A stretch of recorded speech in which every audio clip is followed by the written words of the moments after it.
好，大家好啊！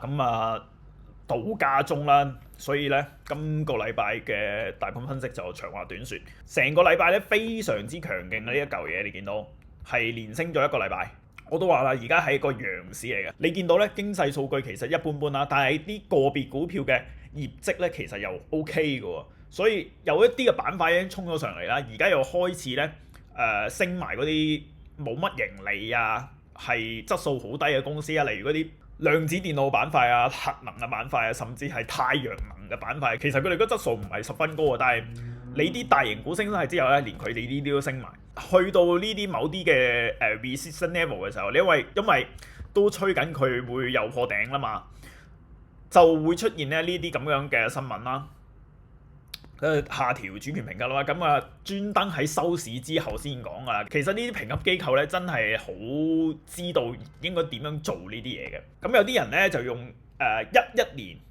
嗰個好大嘅跌幅嚟做例子，但係呢啲人咧又係唔識嘢。咁你睇我 Facebook 已經係講得好清楚噶啦。你以前咧買呢個低風險嘅債券咧係要加埋個 grade 落去嘅，即係話我美國嘅債券仲要搭埋佢係3個 A， 你先至係屬於低風險嘅債券級別嚟嘅，你先可以放喺投資組合嘅嗰一個位置。如果好似而家咁，我唔係3個 A 嘅，得 AA1 嘅，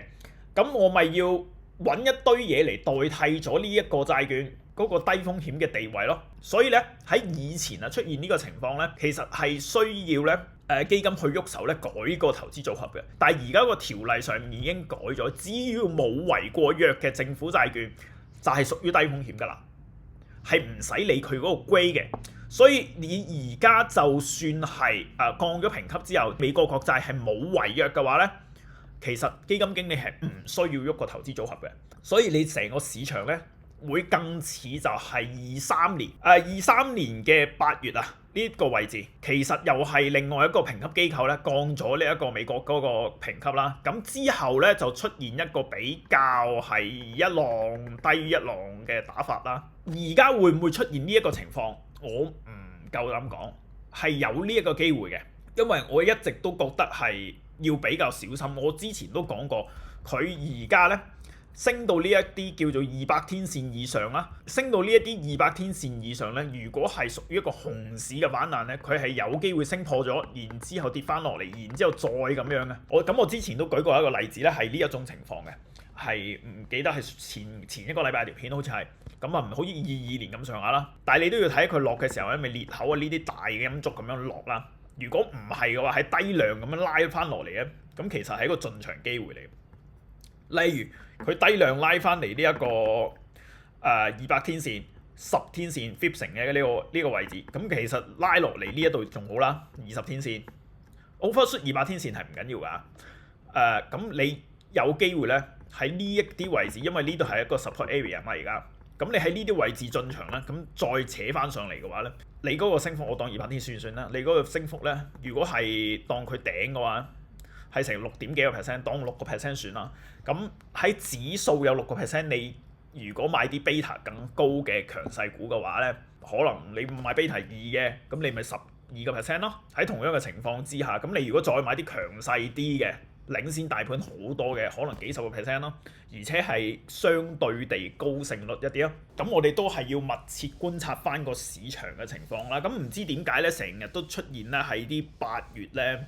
好似會有啲事發生咁樣嘅。咁我呢度係23年啦嘅8月啦，你記24年即係上年嘅8月咧，就亦都係出現咗問題喎。咁而家咧8月咧就係嗰個90日關稅到期啦。所以咧，你如果喺呢一波嘅反彈咧，係有唔錯嘅利潤咧，其實你應該係逢高減持，等佢 pull back 翻嚟嘅時候，你有錢去加住。所以你如果係識玩嘅話咧，跟得到佢嘅節奏咧，其實你係可以當佢一個 ABC pattern 行咗一個 A， 然之後 pull back 翻，睇會唔會有機會，因為呢啲壞消息 pull back 翻嚟變成一個 B。然之後你喺個 B 浪嘅浪底度再買食個 C 浪，捉到個市場節奏咧，成件事就會好順好容易去玩啦。咁我都 send 咗我對沖基金嘅表現出嚟啦，喺我放緊假嘅呢一段時間。咁我前幾個月其實係白做噶嘛。咁你單係呢一個月，其實我唔係好使點理佢，佢已經升㗎啦。嗱，我嗰個係對沖基金嚟㗎，你唔好話，人哋升幾十個 percent，你先升幾個 percent 啫嘛，你條友都流㗎啦，講咩啊？但係你唔好唔記得喎，升話俾你聽升幾十 percent 嗰個人，佢跌嘅時候其實亦都係跌幾十個 percent 㗎喎。我嘅對沖基金最差嘅時候係跌咗2%喎。你計翻 standard deviation，計翻個 Sharpe 出嚟，我係唔會弱過佢哋㗎。咁啊器材簡陋，唔知收得清唔清楚，咁啊簡單都講到呢個先啦。